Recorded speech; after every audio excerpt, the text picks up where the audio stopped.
नमस्कार.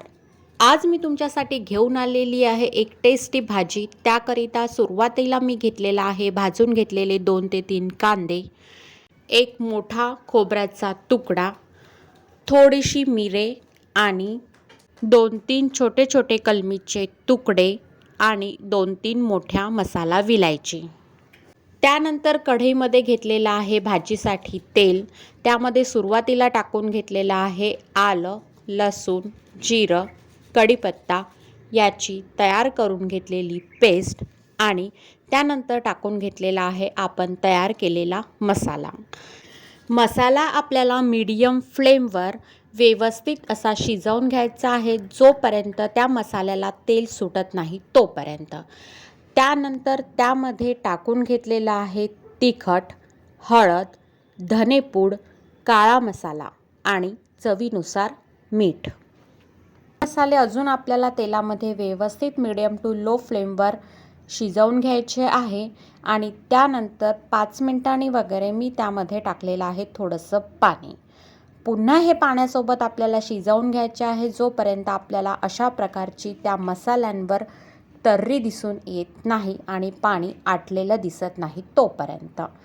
त्यानंतर त्यामध्ये टाकून घेतलेलं आहे गरम पाणी.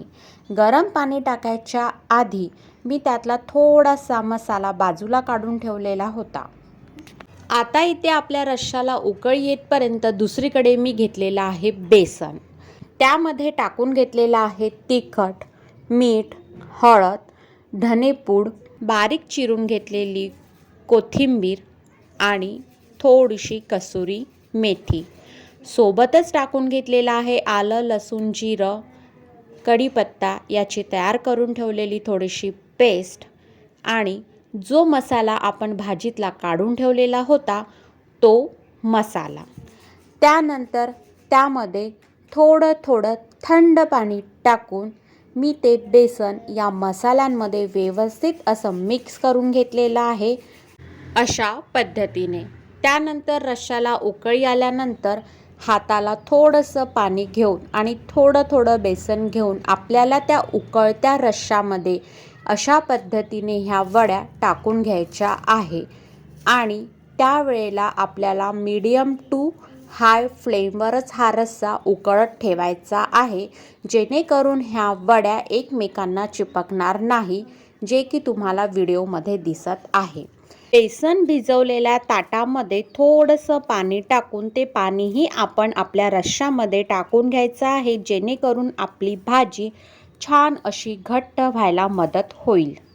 शेवटी टाकून घेतलेली आहे बारीक चिरून घेतलेली कोथिंबीर आणि थोडीशी कसुरी मेथी.